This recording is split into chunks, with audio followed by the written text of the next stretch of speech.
அஸ்ஸலாமு அலைக்கும்.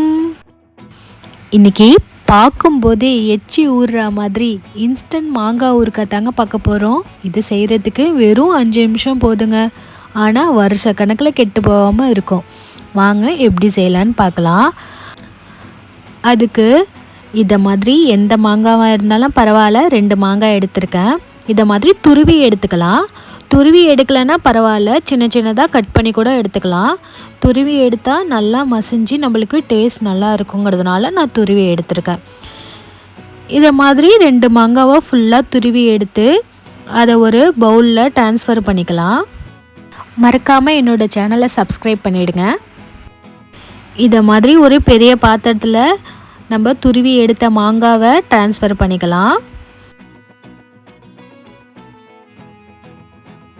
இப்போ ஒரு பேன் வச்சு அதில் 1 டேபிள் ஸ்பூன் வெந்தயம், 1 டேபிள் ஸ்பூன் கடுகு ஆட் பண்ணி இதை மாதிரி நல்லா பொரியிற வரைக்கும் வறுத்து எடுத்துக்கலாம். மீடியம் ஃப்ளேமில் வச்சு வறுத்து எடுத்துக்கோங்க. ஹை ஃப்ளேமில் வச்சா கடுகு பொரியாது, கருத்து போனால் நம்மளுக்கு கசப்பு தன்மை வந்துடும். அதனால் மீடியம் ஃப்ளேமில் வச்சு நல்லா இதை மாதிரி வெடிக்கிற வரைக்கும் நல்லா வறுத்து எடுத்துக்கோங்க.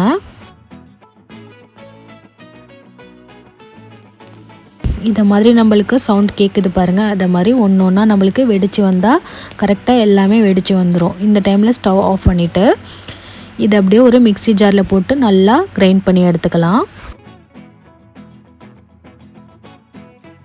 இப்போ நம்ம கிரைண்ட் பண்ணி வச்சுருந்த பவுடரை நம்ம துருவி வச்சுருந்தா மாங்காயில் ஆட் பண்ணிக்கலாம். அது கூட 2 டேபிள் ஸ்பூன் மிளகாய்த்தூள் ஆட் பண்ணியிருக்கேன்.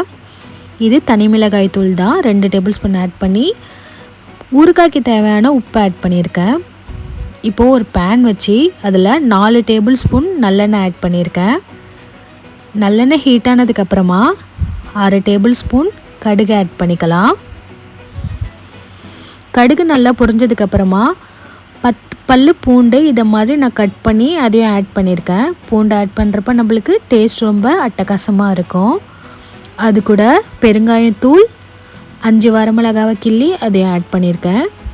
இப்போ நம்ம டைரெக்டாக நம்ம ரெடி பண்ணி வச்சுருந்தா மாங்காய் ஆட் பண்ணிக்கலாம். இப்போ ஃபைனலாக வினிகர் ஆட் பண்ணியிருக்கேன். வினிகர் ஆட் பண்ணும்போது நம்மளுக்கு நல்லா மசிஞ்சு வரும். 1 டேபிள் ஸ்பூன் வினிகர் ஆட் பண்ணி இதை மாதிரி நல்லா மிக்ஸ் பண்ணி எடுத்துக்கோங்க.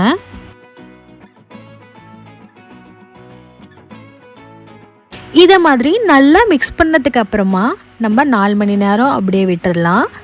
4 மணி நேரத்துக்கு அப்புறம் இதை மாதிரி எண்ணெய்லாம் பிரிஞ்சு நம்மளுக்கு ஒரு பர்ஃபெக்டான கன்சிஸ்டன்சியில் கிடச்சிருக்கோங்க. இது நம்மளுக்கு 1 வருஷத்துக்கு வரைக்கும் கெட்டு போகாமல் அப்படியே இருக்கும்.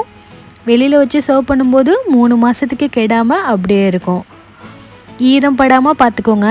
இதை நம்ம தயிர் சாதம், சாம்பார் சாதம் கூட சாப்பிட்டா அல்டிமேட்டாக இருக்கும். இப்போது மாங்காய் சீசன் வரும்போதே எல்லோரும் ட்ரை பண்ணி பாருங்கள். லாஸ்ட்டாக இதை மாதிரி ஒரு கிளாஸ் ஜாரில் மாற்றிடலாம்.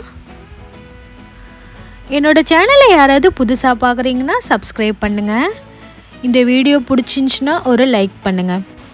இதை மாதிரி ஈஸி அண்ட் இன்ட்ரெஸ்டிங் ரெசிபியோட நெக்ஸ்ட் வீடியோவில் மீட் பண்ணுறேன். இந்த வீடியோவை லாஸ்ட் வரையும் பார்த்ததுக்கு தேங்க்யூ. மறக்காமல் ஒரு லைக் பண்ணிவிடுங்க.